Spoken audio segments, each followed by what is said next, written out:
I chose the trigger, betrayed by a best friend, and I want to tell you how it changed everything for me. Once, I was a man who believed in loyalty, who trusted the people closest to me with my life and my hopes. I built a small but promising business with my best friend, James. We started from nothing, working late nights, sharing dreams of growth, and believing we'd take on the world together. I thought he was my brother, my partner, the one person I could count on no matter what. Our bond felt unbreakable, forged through shared struggles and victories. I poured my soul into that company, giving everything I had, my time, my money, my energy, because I believed in us, in what we could build. But behind that, I also believed I had his loyalty. I trusted that he'd be there through thick and thin because that's what friendship meant, right? Everything changed the day I found out the truth. I got a call one evening from a client I'd worked tirelessly to secure. They told me James had been pitching our ideas to other companies, undercutting our prices, trying to sell our secrets as his own. I couldn't believe it. My mind spun. My stomach clenched in a cold grip. I felt a betrayal sharper than any knife. It wasn't just the facts. It was the weight of the lie, of the years I'd invested, only to discover that my closest friend had used me to climb higher, that he had sold me out for a quick gain.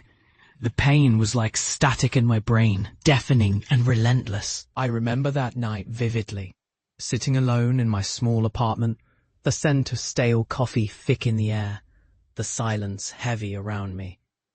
Every memory of us working together, laughing in the office, sharing dreams, now felt like a cruel joke.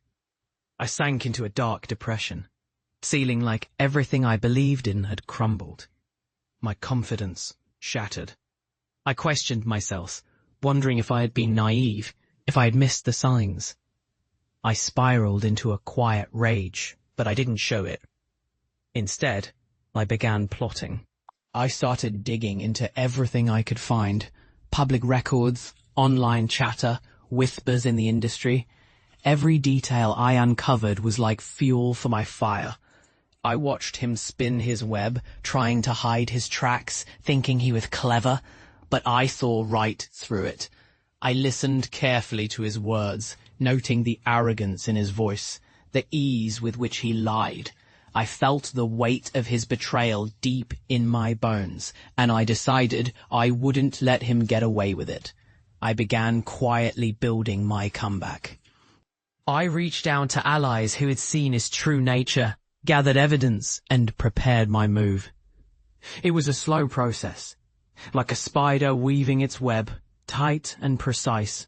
I had to be careful, because I knew he'd try to destroy me if he sensed my intentions. I watched him from the shadows, waiting for the perfect moment. The day came when I knew I had enough.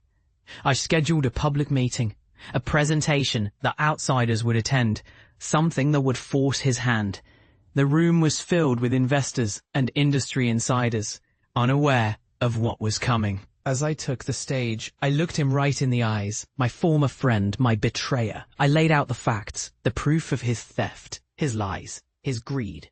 I exposed him for what he really was, not a loyal friend, but a thief and a liar. The silence that followed was deafening. I saw the shock, the shame, the realization dawn on his face as he was forced to face his own betrayal. In that moment, I felt a weight lift off my shoulders. I had finally reclaimed my dignity. I turned my pain into power, channeling that anger into something greater. I started a new company, one built on transparency and integrity. I wrote a book about my journey, hoping to help others who had been betrayed, to show them that even in darkness, there is a way out.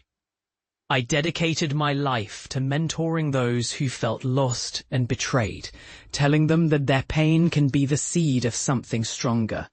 Now I walk forward with calm resolve, knowing I have faced my demons and come out stronger. I no longer let betrayal define me, because I chose to rebuild from the ashes, to stand tall, and to serve justice on my own terms. If this story moved you, like, share, and subscribe to this channel.